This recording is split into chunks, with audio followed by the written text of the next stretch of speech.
Hare Krishna, dear devotees. Welcome. Please accept my humble obeisances. All glories to Srila Prabhupada. Welcome to His Holiness Chandamali Maharaj's daily online class. Today's class will be given by Her Grace Radhavinodini Mataji. Hare Krishna. Hare Krishna. We will be continuing from, sorry Mataji, yes. I just wanted to ask, so if I can start or... Yes, Mataji, you can start. Hare Krishna. Okay. So we continue with the Srimad Bhagavatam verses, and as I heard, these two verses will be the next ones.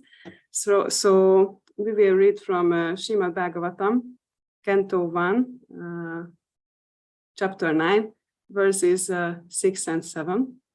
So before we start, just Om Namo Bhagavate Vasudevaya, Om Namo Bhagavate Vasudevaya, Om Namo Bhagavate Vasudevaya. So also sorry for being, I just wanted to greet also the devotees. I suppose I was a bit rude. So Hare Krishna, everyone. Thank you for joining today. So our Srimad Bhagavatam verse will be the following. Parvato narado tamyo Bhagavan Badarayanaha Brihadashvo Bharadvaja Sashishyo Renukasutaha Vasishta Indra Pramadas Tito Kritas Madosita Kakshivango Tamudrischa Kaushikota Sudarshanaha. Srila Prabhupada's translation. All the sages like Parvata Muni, Narada, Daumya, Vyasa, the incarnation of God, Brihadashva, Bharadvaja, disciples, Vasishta, Indra Pramada, Trita, Grit Samada, Asita, Kakshivan, Gotama, Atri, Kaushika, and Sudarshana were present. Srila Prabhupada's purport. Parvata Muni is considered to be one of the oldest sages. He is almost a constant companion of Narada Muni. They are also spacemen competent to travel in the air without the help of any material vehicle.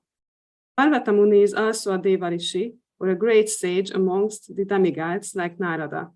He was present along with Narada at the sacrificial ceremony of Maharaj Janamejaya, son of Maharaj Parikshit. In this sacrifice, all the snakes of the world were to be killed. Parvata Muni and Narada Muni are called Gandharvas, also because they can travel in the air, singing the glories of the Lord. Since they can travel in the air, they observed Draupadi's Swayamvara ceremony, selecting of her own husband from the air. Like Narada Muni, Parvata Muni also used to visit the royal assembly in the heaven of King Indra. As a Gandharva, sometimes he visited the royal assembly of Kuvera, one of the important demigods. Both Narada and Parvata were once in trouble with the daughter of Maharaj Srinjaya. Maharaj Srinjaya got the benediction of a son by Parvata Muni. Narada Muni is inevitably associated with the narrations of the Puranas. He is described in the Bhagavatam. In his previous life, he was the son of a maidservant, but by good association with pure devotees, he became enlightened in devotional service, and in the next life, he became a perfect man, comparable with himself only. In the Mahabharata, his name is mentioned in many places. He is the principal Deva Rishi, or the chief sage among the demigods.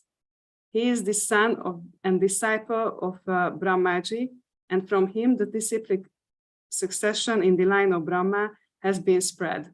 He initiated Prahlad Maharaj, Dhruva Maharaj, and many celebrated devotees of the Lord. He initiated even Vyasadeva, the author of the Vedic literatures, and from Vyasadeva, Madhvacharya was initiated, and thus the Madhva Sampradaya, in which the Gaudiya Sampradaya is also included, has spread all over the universe. Sri Chaitanya Mahaprabhu belonged to this Madhva Sampradaya. Therefore, Brahmaji, Narada, Vyasa, down to Madhva, Chaitanya, and other Goswamis are belonged to the same line of disciplic succession. Naradaji has instructed many kings from time immemorial. In the Bhagavatam, we can see that he instructed Prahlad Maharaj while he was in the womb of his mother. And he instructed Vasudeva, father of Krishna, as well as Maharaj Yudhishthir. Daumya. A great sage who practiced severe penances at Utkochaka Tirtha and was appointed royal priest of the Pandava kings. He acted as the priest in many religious functions of the Pandavas, samskara, and also each of the Pandavas was attended by him at the betrothal of Draupadi. He was present even during the exile of the Pandavas and used to advise them in circumstances when they were perplexed. He instructed them how to live incognito for 1 year, and his instructions were strictly followed by the Pandavas during that time. His name is mentioned also when the general funeral ceremony was performed after the Battle of Kurukshetra. In the Anushasana Parva of Mahabharata, he gave very elaborate religious instructions to Maharaj Yudhishthir. He was actually the right type of priest, of a householder, for he could guide the Pandavas on the right path of religion. A priest is meant for guiding the householder progressively in the right path of ashrama dharma, or the occupational duty of a particular caste. There is practically no difference between the family priest and the spiritual master. The sages, saints, and brahmanas were especially meant for such functions. Badarayana, Vyasadeva.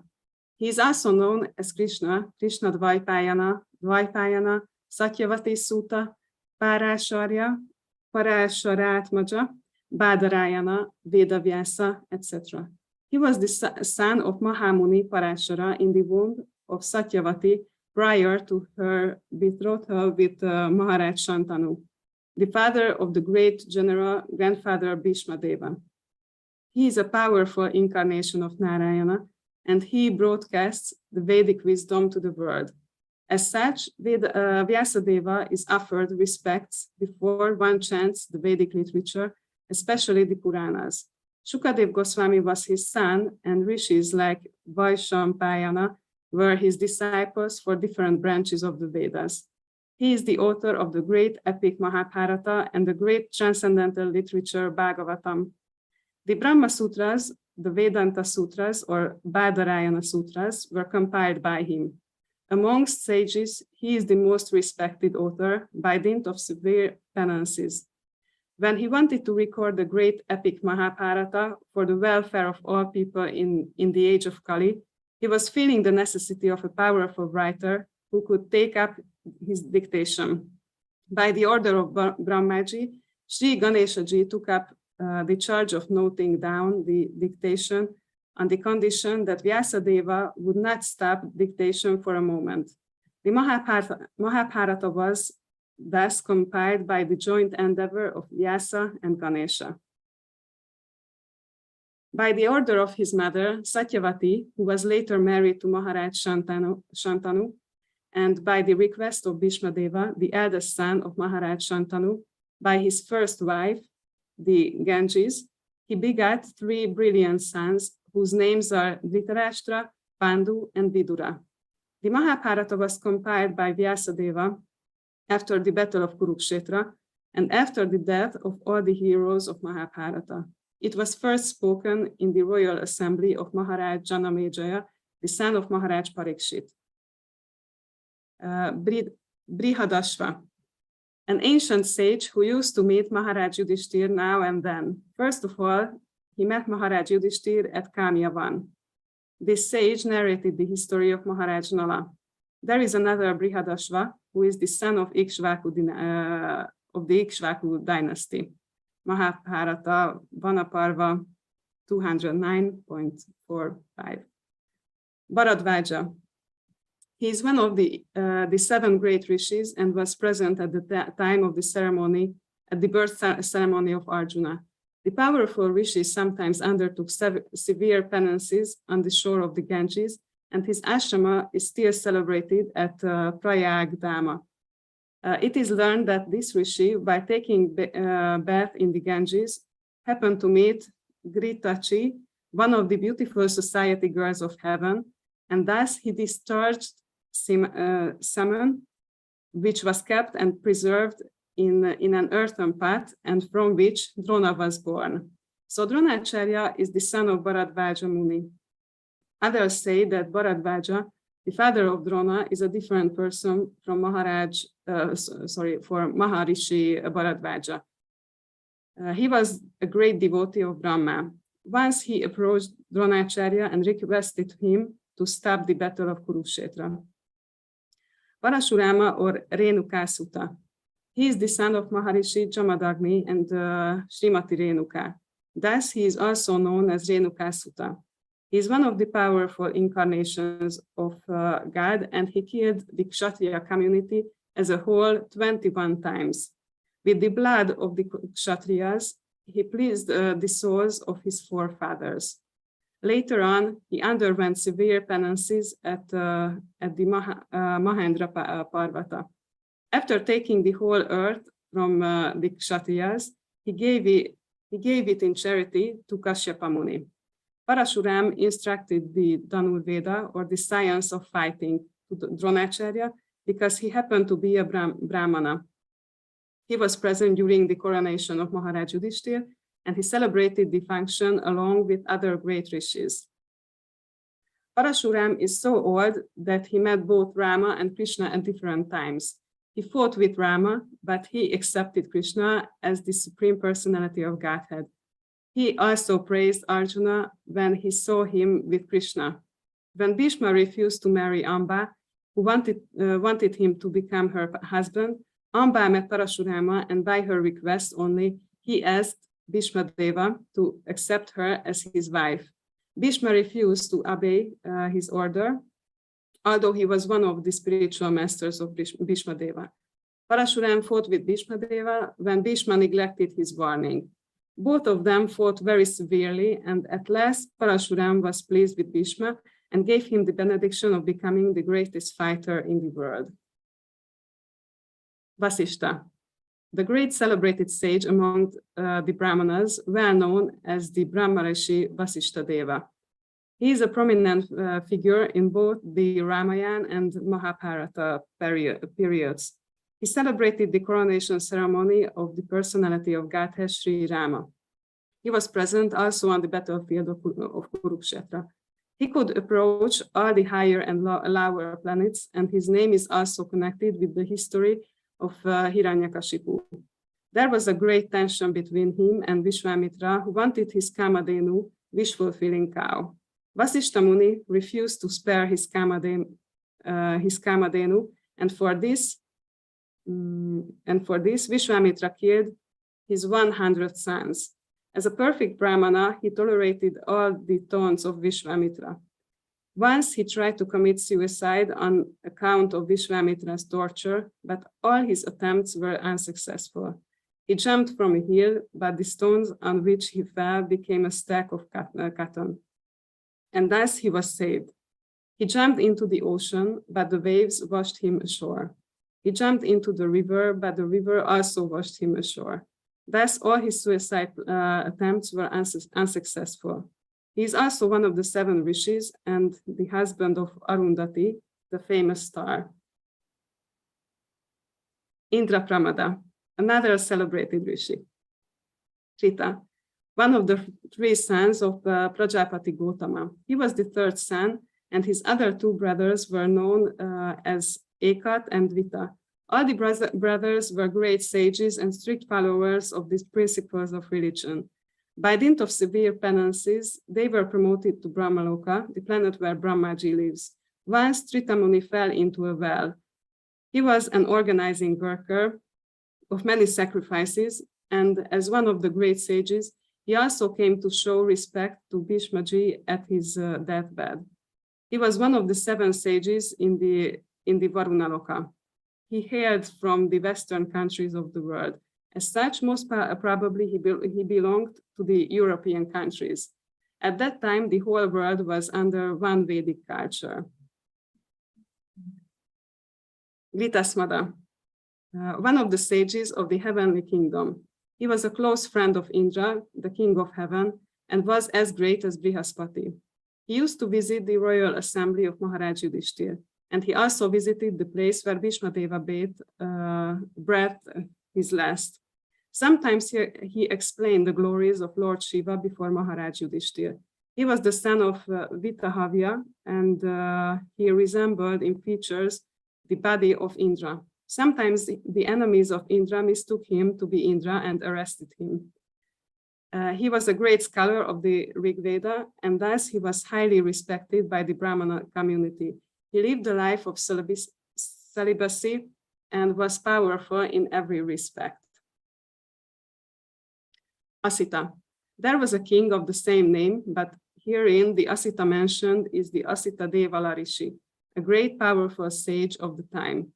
He explained to his father 1,500,000 verses of the Mahabharata. He was one of the members in the snake sacrifice of Maharaj Janamejaya. He was also present during the coronation ceremony of Maharaj Yudhishthir, along with other great rishis. He also gave Maharaj Yudhishthir instructions while he was on the Anjana hill. He was also one of the devotees of Lord Shiva. Takshivan, one of the sons of Gautama Muni and the father of the great sage Chandakausika. He was one of the members of the parliament of Maharaj Yudhishthir. Atri. Atri Muni was a great Brahmana sage and was one of the mental sons of Brahmaji. Brahmaji is so powerful that simply by thinking of a son, he can have it. These sons are known as Manasaputras. Out of 7 Manasaputras of Brahmaji, and out of the 7 great Brahmana sages, Atri was one. In his family, the great Prachetas were also born.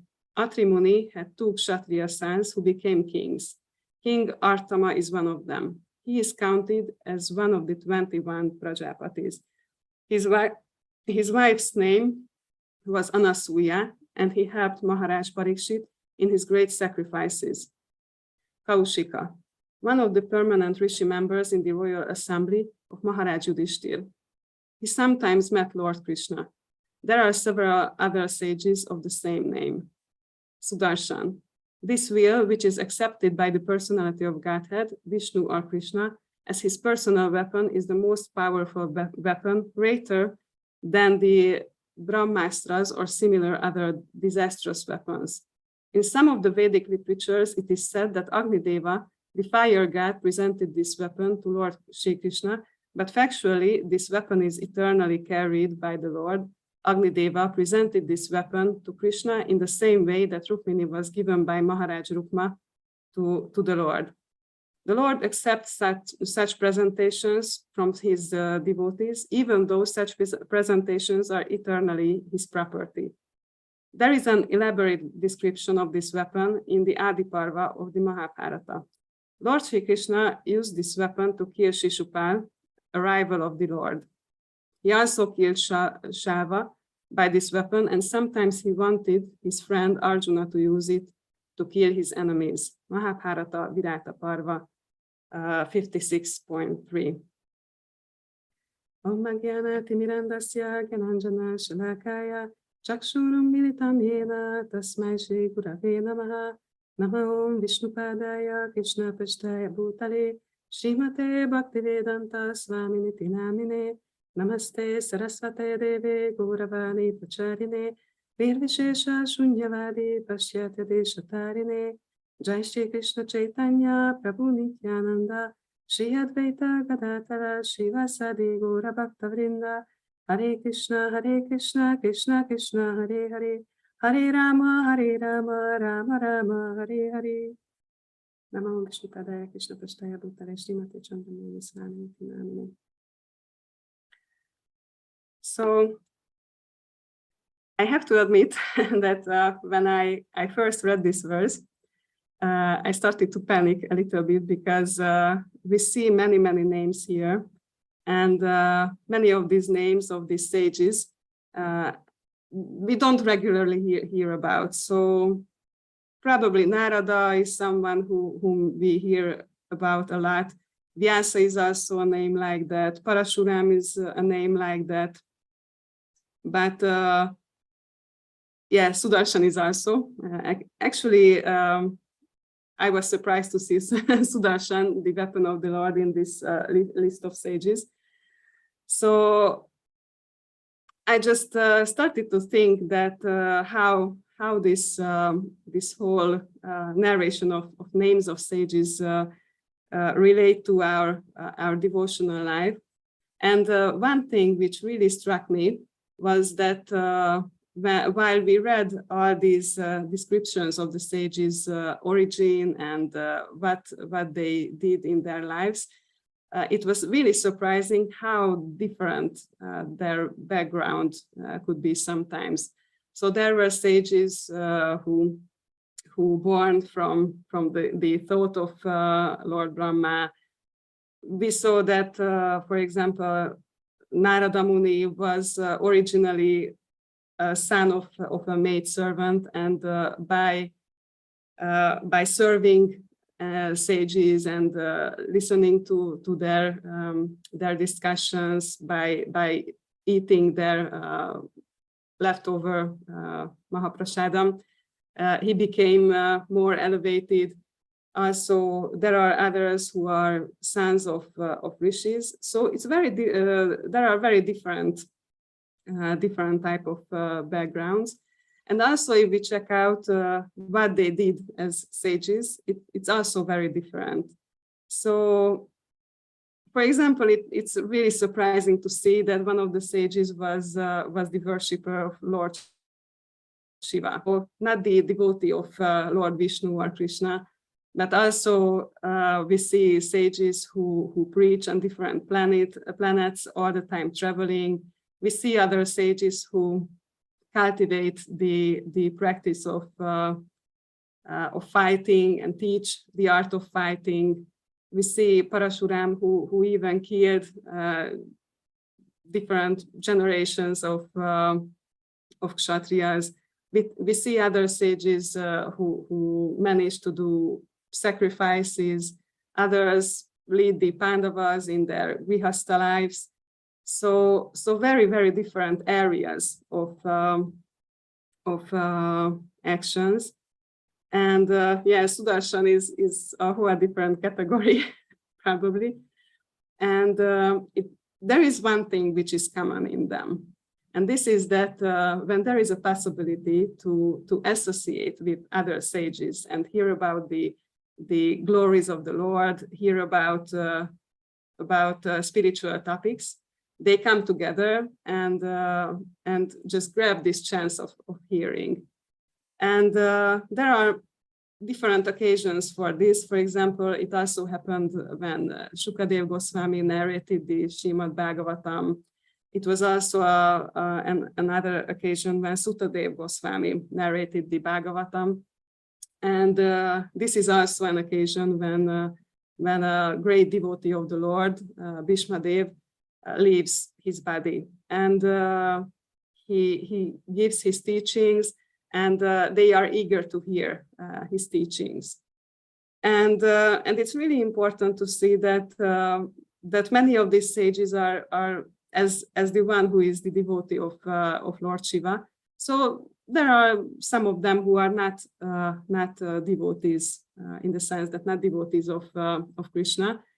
And this is one of the reasons which I heard that, for example, Srimati Radharani's name wasn't mentioned in the Srimad Bhagavatam, because, for example, at that time there was this gathering of sages, and many of them were impersonalists and other levels of knowledge, and they were not qualified to hear about that. And of course, we also know that Shukadev Goswami, if he spoke the name of Radharani, he would have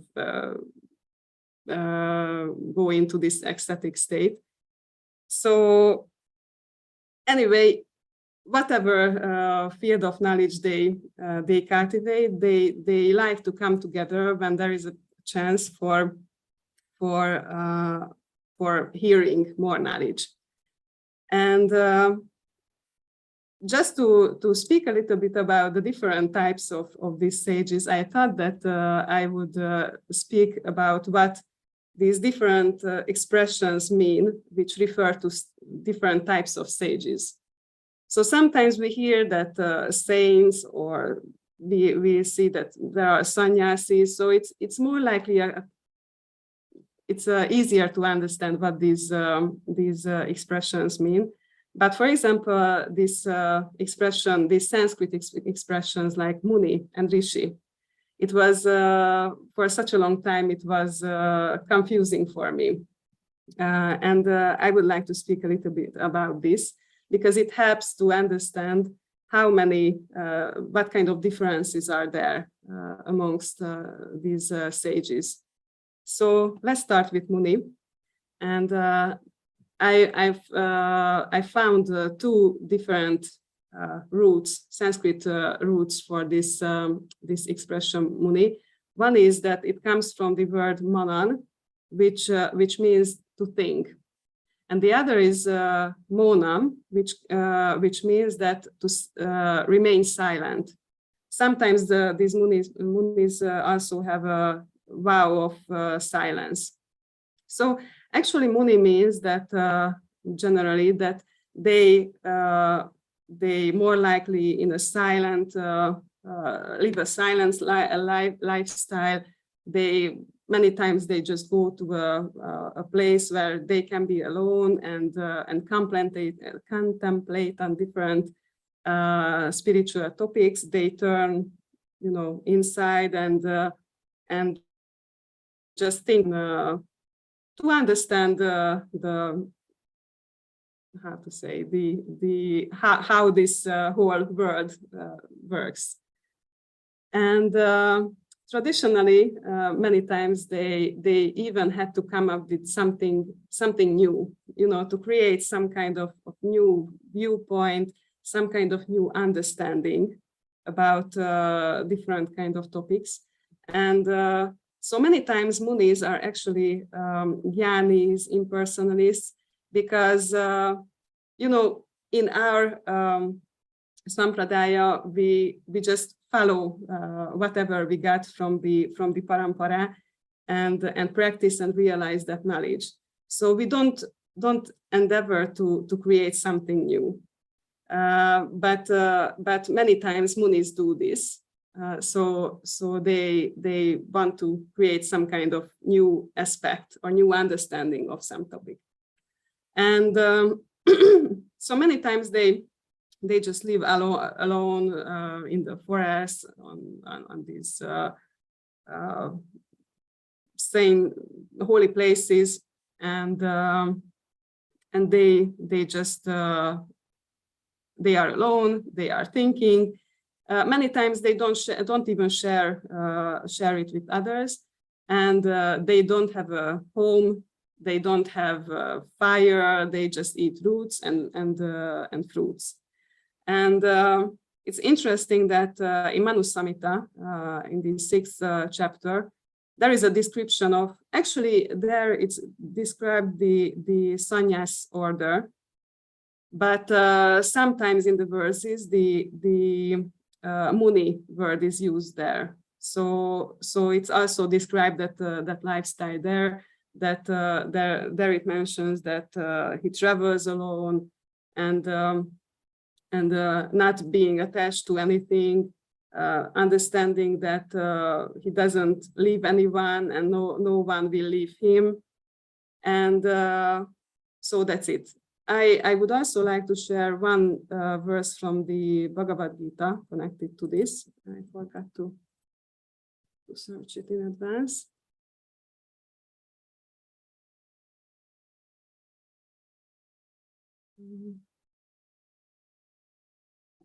So there is this verse in Bhagavad Gita, and here it's this muni word as meaning a sage is also used.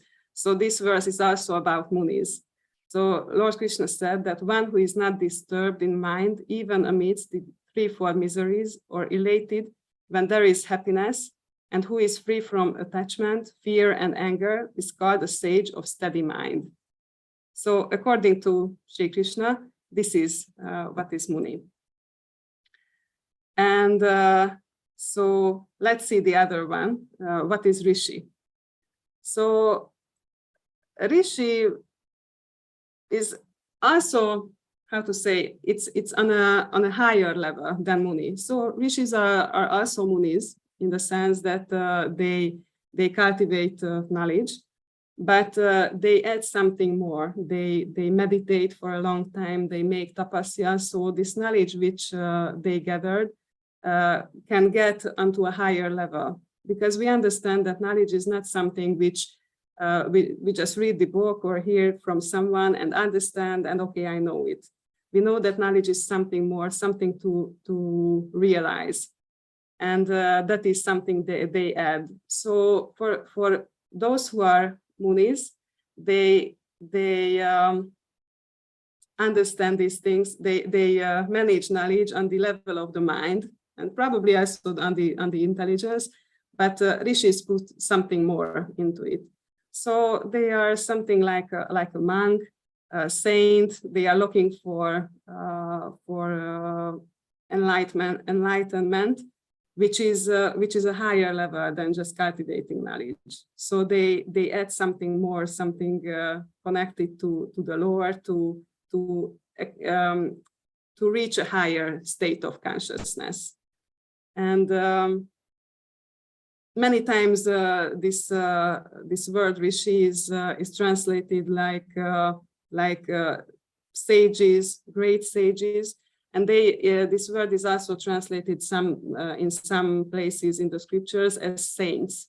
So for Munis, it's not like that. They are philosophers, but Rishis are saints. And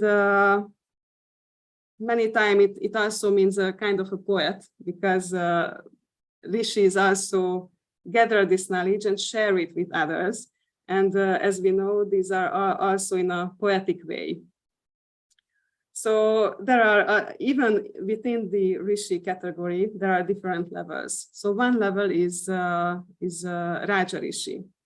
So Raja Rishis are those who practiced to be kings for thousands of years.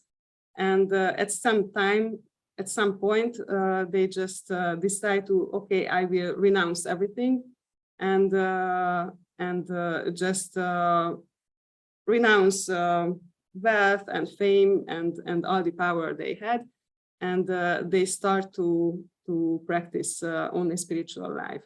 So for example, Bharat Maharaj was someone like this, that he was a king, and at some point he just left all his kingdom. Also the Pandavas did that. At some point, all five of them, they just left the kingdom and went only for spiritual life. The next level is Deva Rishi, and for example, Narada Muni, although he has this name Muni in his name, but he's actually a Deva Rishi, who is a Rishi amongst the demigods, and so they just travel all the planets and share their knowledge. So that's what Deva Rishi does. The next level is Maharishi. It actually means a great scholar, or someone who doesn't reach the highest level, but even this is a very high level, because for this stage of Maharishi, they had to do penances for thousands of years, and thousands of years of tapasya, and maybe they reached this stage of Maharishi, but the slightest anger or any kind of attachment, and they just lose whatever stage they reached. And for example, in the story of Vishwamitra, we can see this happening sometimes, like, he was meditating and Apsaras came. There were 2 occasions when one Apsara came, and the first time with Menaka, he just had this attachment, and he lost all his power. The next time when Ramba approached him, then he remembered that, okay, I cannot do this, but he became angry, and that was also a problem. So just one moment of forgetting what he's doing and why he's doing it, and he loses his power. So it's very difficult to attain this stage. And the highest stage is the level of Brahma Rishi. Famous Brahma Rishis were Vasishta and Vishwamitra. Vishwamitra in the end reached that stage. So this is the highest stage. All the rishis endeavor to reach this, and they have a great power. Actually, Vishwamitra did this endeavor because he could see that, okay, I'm a Raja Rishi, but I can see that Vasishta, who is a Brahma Rishi, he has much greater power, and I want that. So originally he went for that, but when he reached the level of Brahma Rishi, he understood that what a serious responsibility it is and how difficult to achieve this level. So, sorry. So there are many kind of sages, and but yeah, we can see that they all come together to hear all these spiritual topics. And whenever we hear about these kind of things, we have to ask ourselves, well, how this is relevant for me. And one aspect is that it shows that actually spiritual knowledge is for everyone. So it doesn't mean that, okay, those who have this kind of background, that kind of background, this kind of nature, that kind of nature, oh, those should read and those should study, who are those scholarly persons, It shows that learning to read, to hear about spiritual topics is for everyone. Many kind of people can do it. And it's quite logical, because we know that there is this verse, Shravanam Kirtanam Vishnu. So we know that hearing is one of the angas of devotional service. And devotional service doesn't depend on anything. So it doesn't depend on if you are a Shudra, a Vaishya, a Kshatriya, or a Brahmana. It doesn't depend on what kind of material nature you have, what kind of talents you have. It doesn't depend on anything. So you can practice the way of knowledge. You can read, you can learn in whatever situation you are. And one thing to understand here is that understanding knowledge is not just, okay, I read something, or I heard something in a class, or I heard something from my guru, and now I understand because I understand the words and I understand the meaning of the words. Because our goal is to have realized knowledge. And this works in a different way, not just, okay, I put the endeavor and it automatically comes. And real knowledge means to have realized knowledge. And this comes by mercy. So we associate with, just as we see in this verse, that we associate with elevated devotees, with those who have great knowledge, and hear from them, and serve them, and whatever way we can associate with them. So then, by their mercy, we will be able to understand. This is one thing. And service is also something to consider here, because I very much like, there is this story when there was one famous university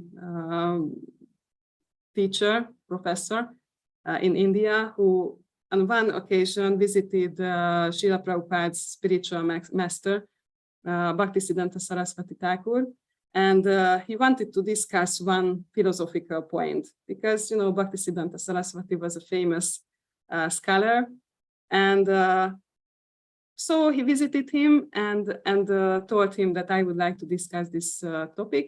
But Bhaktisiddhanta Saraswati told him, sorry, now I don't have the time, but please go to the pujaris and they will help you. And sorry, you didn't understand me. This is a highly, it's a very elevated topic. It's very difficult. I really need your scholarly talents. The professor said. I'm sorry, said Bhaktisiddhanta Saraswati, you have to wait for me, but till then, please go to the pujaris and they will help you. So at some point, this professor just accepted that, okay, whatever, I have to wait. And he really went to the pujaris, but they just finished some arati puja or something. So they said that, okay, we still need some time to finish this. And actually, we are not great scholars, but let's see what we can do for you. But please wait a little bit. But meanwhile, this professor just started to help them. So started to help to wash all the paraphernalia used in this worship. And when he finished all this, he just went back to Bhaktisiddhanta Saraswati, who asked that, okay, so could you solve your problem? And the professor told him that, yeah, you know, it was very interesting what happened. I started to help out the pujaris in their service, and somehow at some point the answer just manifested for me. So I understood what was the question, what were my difficulties here.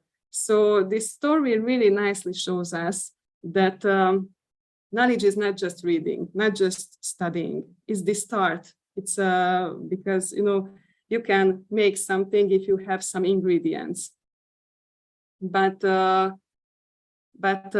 knowledge is something more, something higher, and we need also this mood of service. We need also the mood of humility.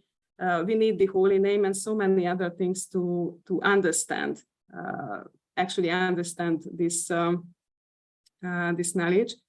And one last thing, because I just listened again to Bhuta Bhavana Prabhu's one of his classes, which he gave 2 years ago on our online disciples meeting.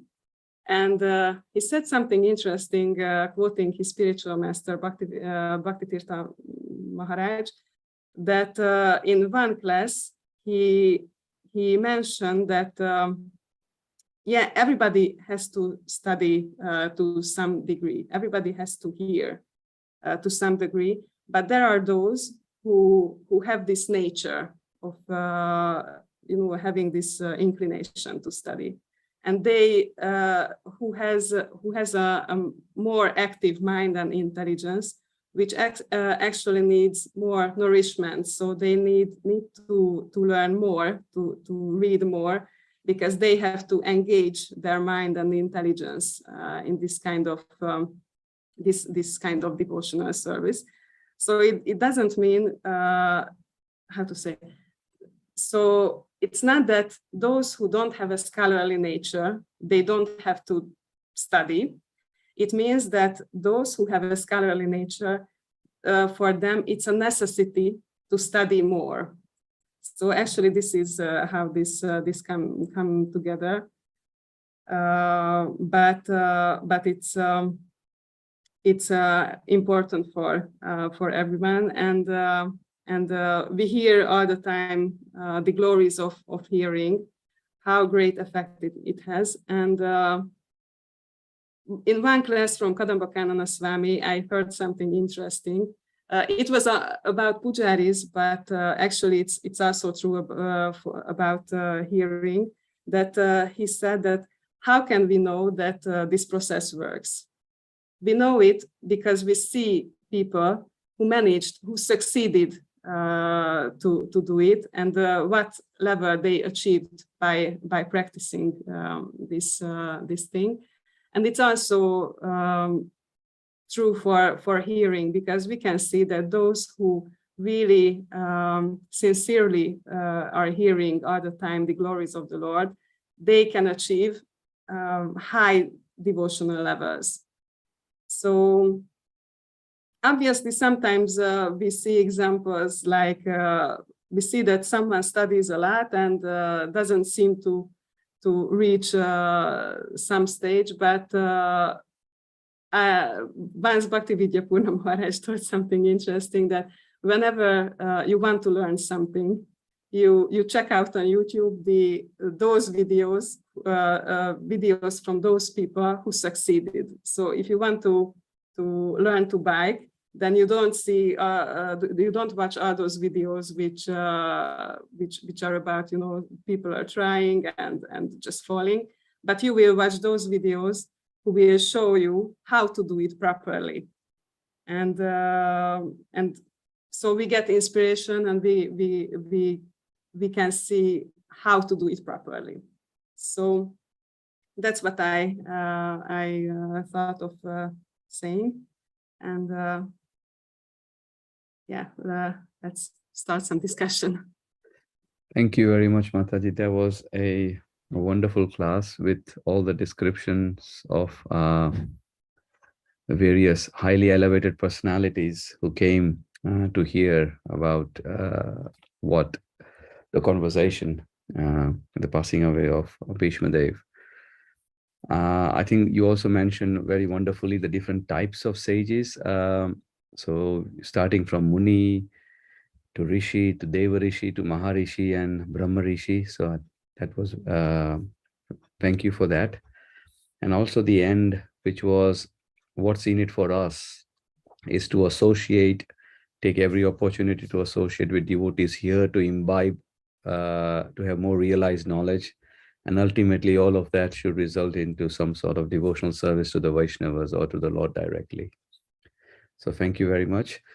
Dear devotees, I would request you all to turn on your cameras. We have a very small audience today. We can make it more interactive and personal. So please turn on your cameras.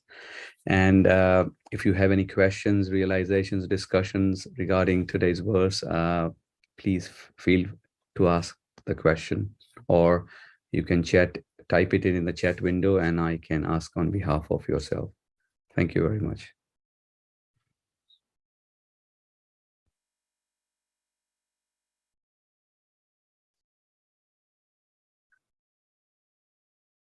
Sridevi Mataji, thank you very much. You have a question, please go ahead.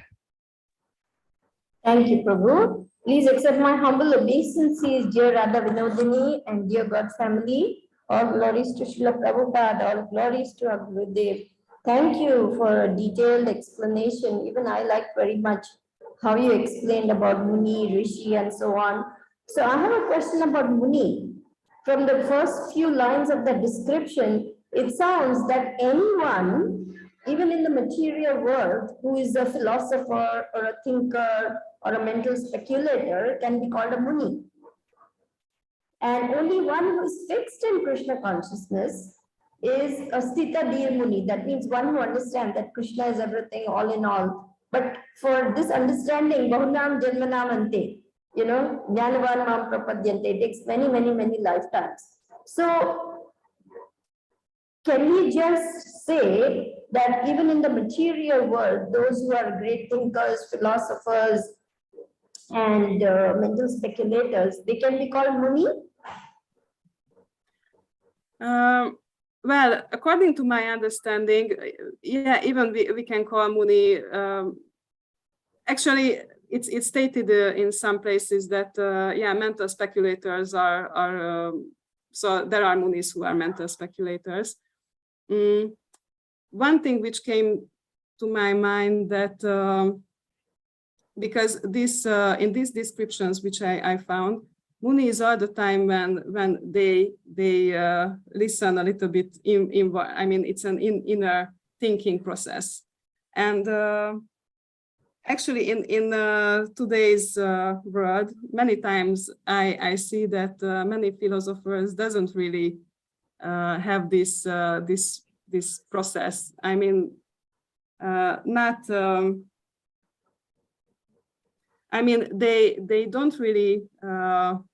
So many people practice philosophy or just this way of thinking to achieve something, to have followers or something, and not necessarily looking for real truth. And as I understand, but this is not Shastric, so it might be a speculation, I would say, that I wouldn't call them Munis, because that's actually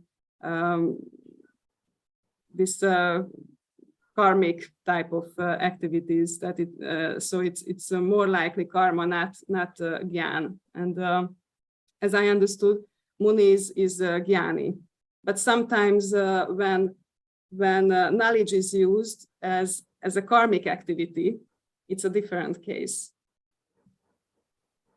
But as I mentioned, this is just my speculation, understanding, so it's not necessarily true. But I'm sure you also have some understanding of it. So if you could share what you think about this. Well, I was a little intrigued because when you pulled up 256 of Bhagavad Gita, the very first 3-4 lines, it maintains that a Muni, will differ from other Munis, and that's he uses his creative faculties to come up with ideas and differ from other Munis. So I was thinking, wow, this is pure mental speculation definition, of the mental speculator. But then later on, I was thinking that sometimes Vedavyas is refers to as Mahamuni Vedavyas. Sometimes he's called Maharishi Vedavyas. And so even Srila Prabhupada named one of his disciples Mahamuni Das. And so I was a little intrigued by then what exactly is meant by Muni. Does it mean any person who is a mental speculator, or does it mean someone who is only thinking about spiritual topics, and is in the spiritual line and is not yet come to the conclusion that Krishna is everything? So I was a little bit thinking maybe there's a spectrum or something like that.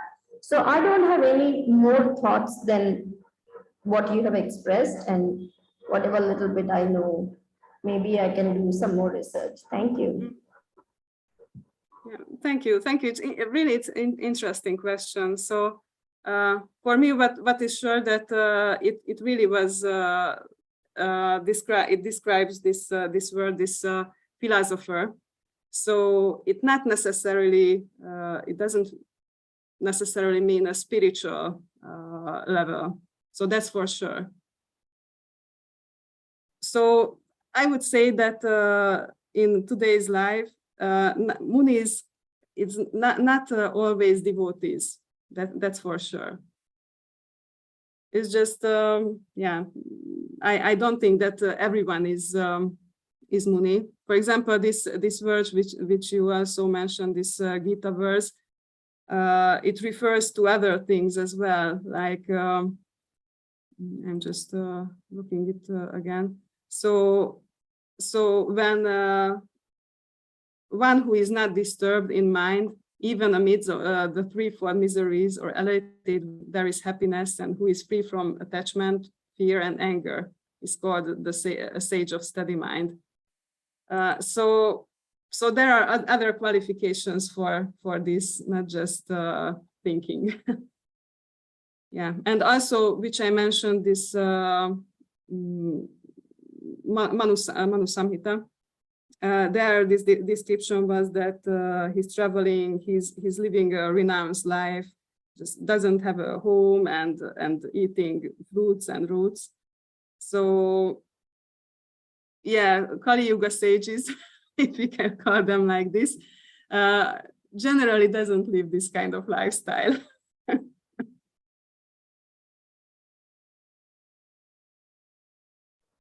Thank you, Radhavinodini. Thank you very much for your question and your thoughts.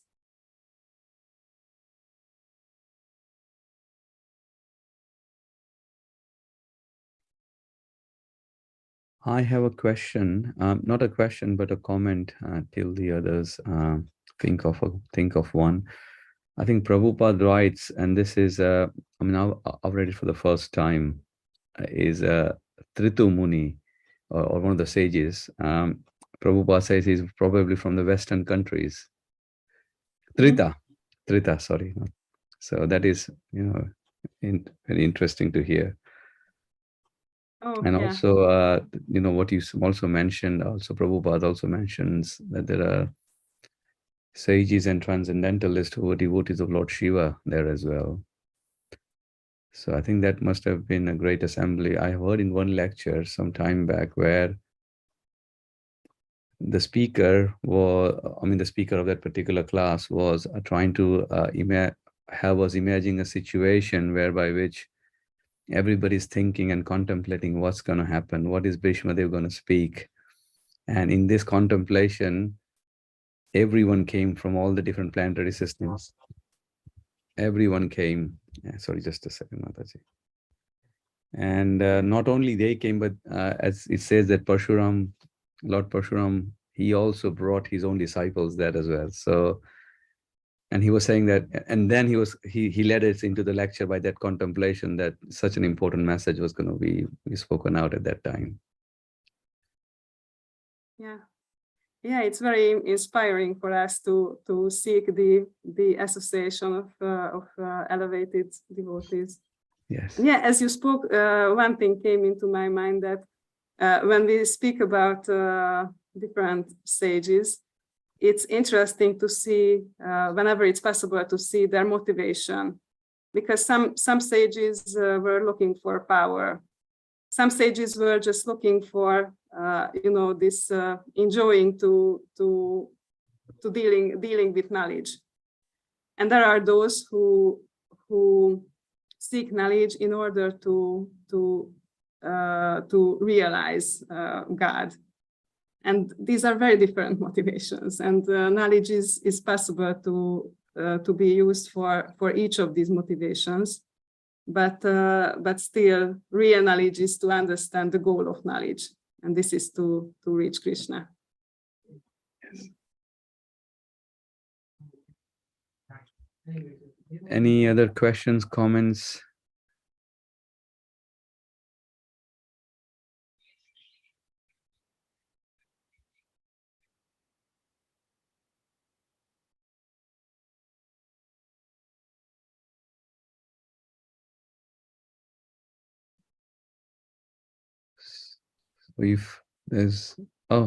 Thank you, Mataji.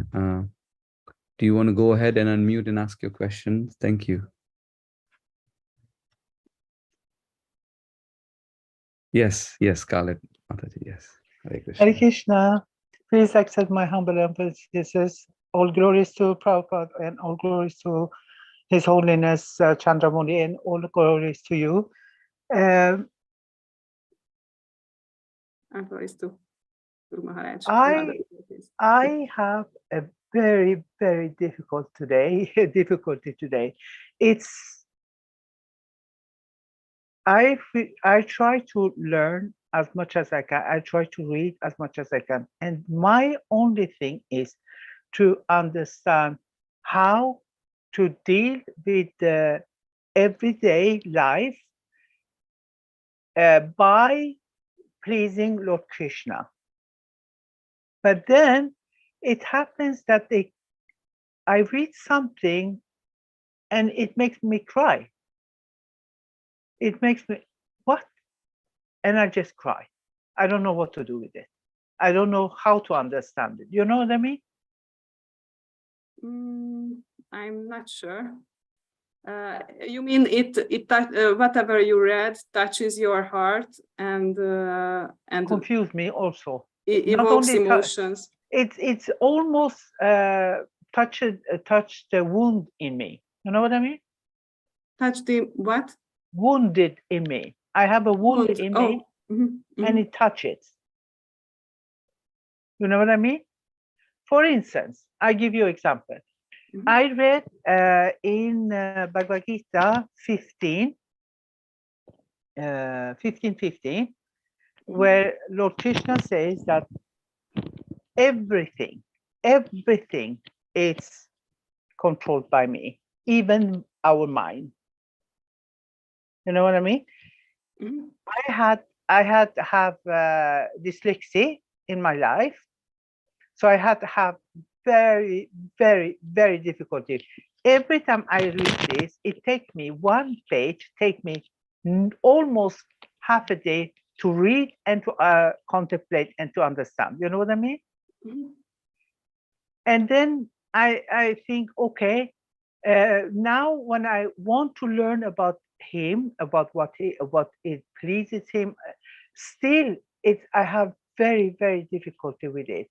Difficulty with reading, not difficulty to understand it. When I read, I understand it, okay, but difficulty to read. Mhm. Then I wonder how long should it take for me to get rid of it, some of it, just to learn, just to do right. Not that I want to have TV program, not that I want to be famous. I don't care anything about that. I don't care anything about the material. I'm too old for it. You understand what I mean? So how to translate it? When you read about all this personality, the only thing it comes in my mind was chess play. Why? You know what I mean? It was like a chess play that everybody have seen their own position, and they, you know what I mean? I think so. Hmm?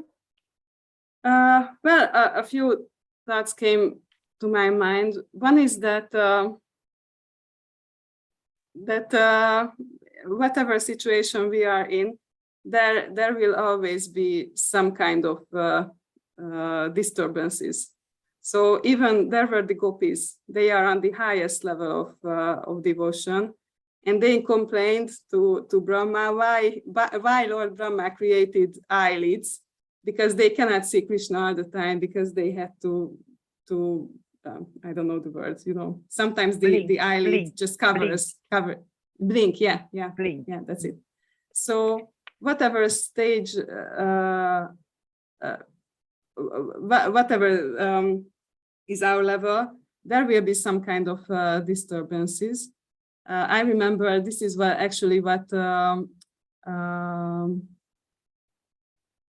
Chiti Shakti Mataji was speaking when we had this disciples meeting this year in the UK, and there was this roof, and the roof wasn't properly built, but there was something used to cover the roof, and as the wind was blowing, it all the time gave some noise, and we couldn't properly hear the speaker. And many of us complained, but we couldn't do anything about it because it was too high. We couldn't just build a roof in a few hours. But Chiti Shakti Mataji said that kind of disturbance, and we just have to do the endeavor, and that's one thing.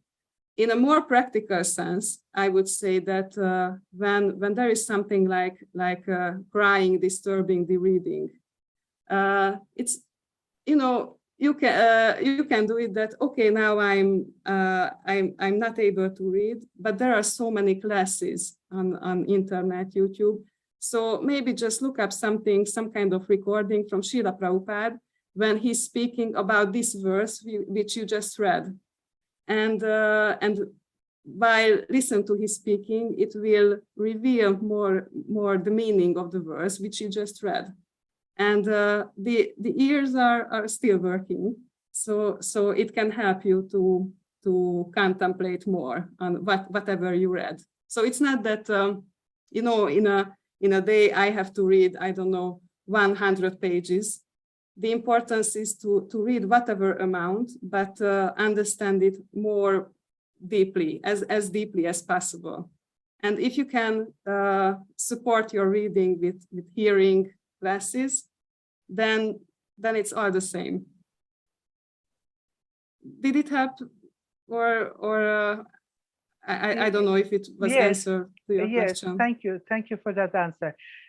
What I'm thinking now, you told about this professor who was listening to, yes, I have difficulty to go to the preaching center because I'm coward. I still afraid for getting the disease and so on. So I don't. You just as a moment, I don't go. Anything I do it online. I don't go anywhere. It's not that I don't go only to temple, but I go anywhere else. No. I don't go anywhere. But I'm not there, so I can't hear it. But I hear it online. Is it the same? Can it help in the same way? Yeah, almost, because it always depends on the mentality. Because, for example, sorry, lately there is some kind of tendency in Hungary. I live in Hungary, in Budapest temple, not temple, Budapest.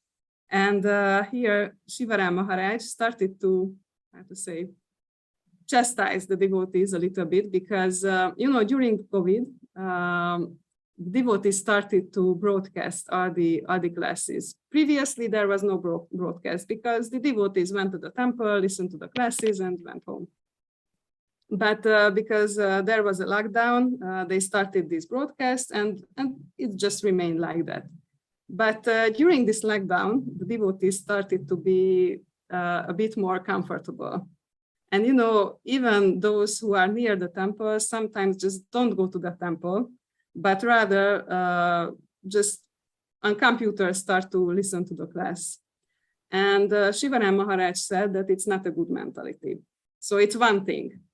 But on the other hand, when someone lives far from the temple or in any way, it's more difficult to go to the temple, then it's good because you will get the chance to listen to spiritual topics. Sometimes, for example, our broadcast, it's a hindrance that, if I just watch the online broadcast, I don't have the chance to ask questions. So in that sense, it's not the same. But sometimes, like this is a Zoom class, and we can discuss all these topics. It's also there. So there are more levels to this, and very much depends on the time, place, and circumstances. So, if I tell you that, no, it's not the same, and you just won't be able to go to the temple, it's just nonsense to tell you this, because in your case, the best you can do is to listen to these online. And it's really good. It's perfect in your situation, really, as I see. Okay. Thank you. Thank you for your question.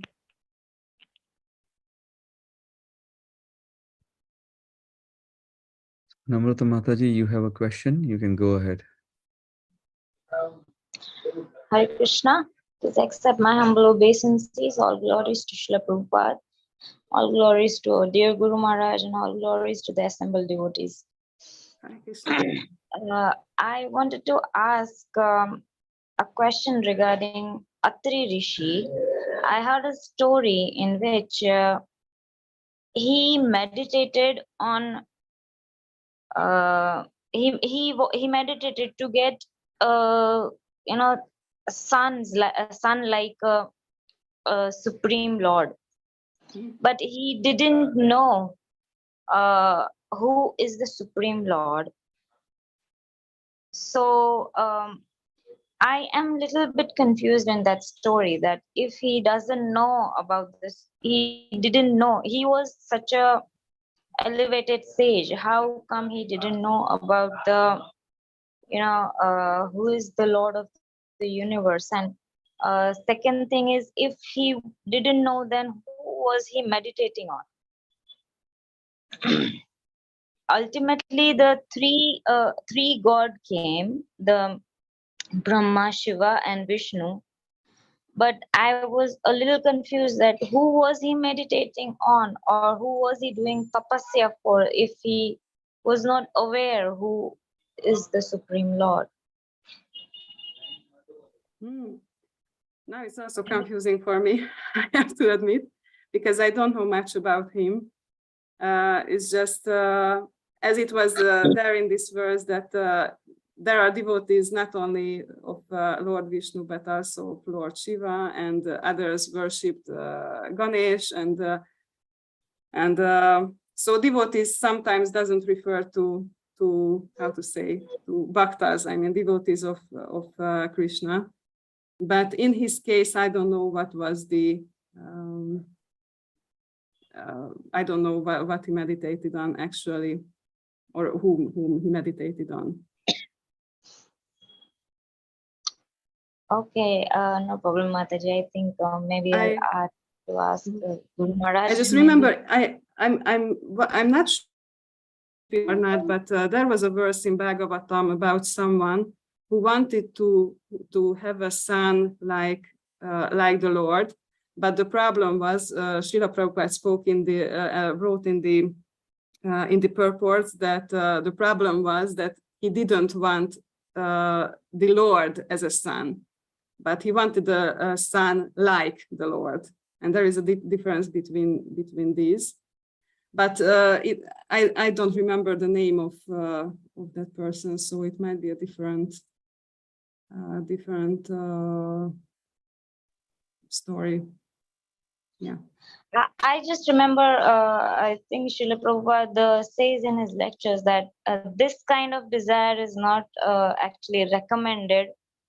Again, I don't know the reason for this. I just know that he mentioned this, that one should not desire to have a son like a Supreme Lord. But again, there should be a reason, and I don't know the reason for that also. So no problem. Maybe we'll ask Guru Maharaj sometimes in the class. Yeah, I suppose he was also referring to this because Srila Prabhupada also said this, that it's not a good desire to have a son like the Lord, because it's different from the desire to having the Lord as a son. Because as I understand, I don't really remember the exact reason, but as I understand, when I want a son like the Lord, then I want some qualities to manifest. And because the Lord is not there, it's not connected. I don't want a relationship, a connection to Krishna. I just want to have a son who manifests some kind of qualities, and it's more likely on a material level, as I understand. Okay, thank you. I think if anybody in the class would know, can help. Yeah, I just wanted to ask Sridevi Mataji, but she just wrote that she needs to go. But if anybody else has some knowledge about this, please share.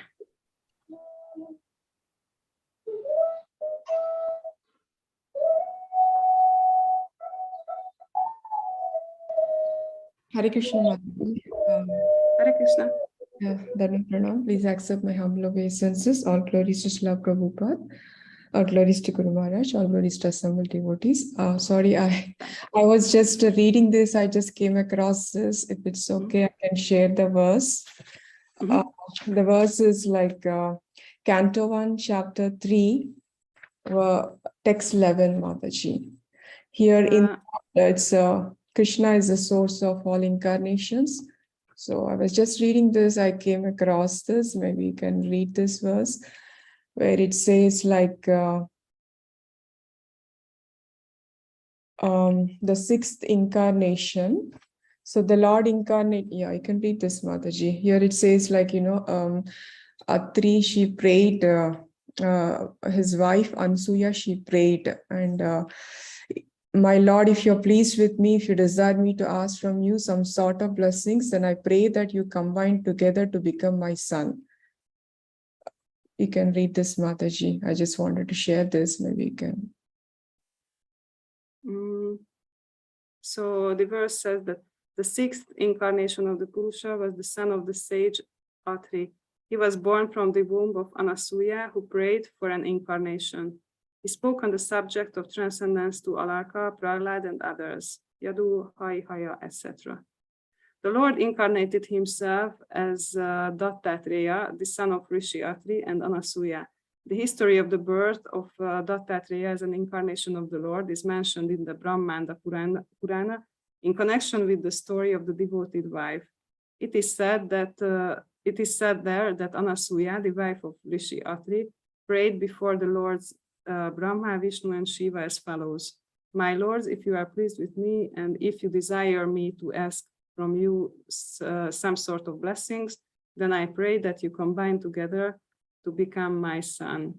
This was accepted by the lords, and as Dattatreya, the Lord expounded the philosophy of the spirit soul, and especially instructed Alarka, Prahlad, Yadu, Haihaya, etc. But then, Sage Atri's son was the Lord after all. Yes, as I understand. Yeah. Yes, yes. But I think here, like, she prayed to Lord Brahma, Vishnu, and Shiva, so that you combine together to become my son. So she was praying to Lord Brahma, Vishnu, and Shiva, right? I'm not sure if I understand Mataji's question. So Mataji's question was like, how come like Rishi Atri prayed to Supreme Personality of Godhead if Rishi Atri doesn't know who is Supreme Personality of Godhead, right? Yeah. But here in the purport it says, like, his wife prayed to Lord Brahma, Vishnu, and Shiva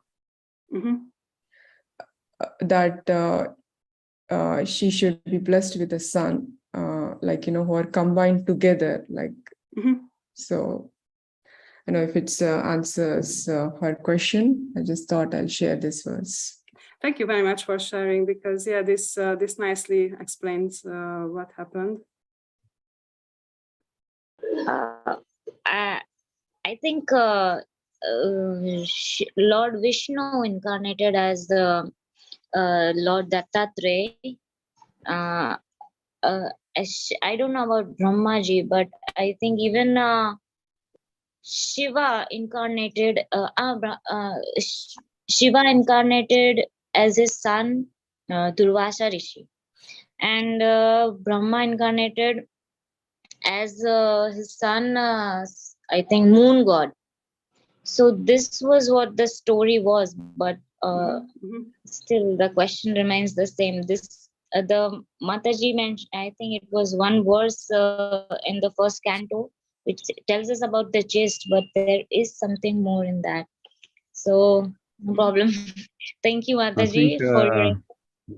I think we can clarify with Maharaj. Just it's an interesting question, and I think we are all eager to know what the truth is. But thank you very much. Yeah, it would be nice to ask him. Yes, I'm just as conscious. As far as I know, tomorrow he will be. Yes, definitely. So we're 20 minutes past 1 o'clock. Asha Mataji, I know there was a question posted. Would you want to ask now, or can it wait till tomorrow for the? It's okay. Hare Krishna, all glories to Srila Prabhupada, all glories to His Holiness Maharaj, Guru Maharaj. As Mataji wishes and as you wish, for me it's not at all a problem. Anytime, no problem. Sure. Mataji, it's up to you. Whatever is fine with me, because I have the time, but I'm sure Guru Maharaj can give a much better answer. So the question is, does bhakti need external validation? Isn't absorption more important than validation? Well, actually, I just have a short answer for this. So if you need a more detailed one, then probably it would be nice to ask Guru Maharaj. So validation and absorption are both important in Krishna consciousness, because if you don't validate, then you might be absorbed in the wrong thing. So, for example, there are the sahajiyas who are who seem to be very much absorbed in things, but not in a proper mood, not in a proper understanding. And there are, so, you know, Maya Devi has so many tricks, so it's easy to be absorbed in the wrong things. But if there is validation, but we cannot be absorbed, then how can we speak about Krishna consciousness? Because we don't have this consciousness, even if we have some kind of understanding.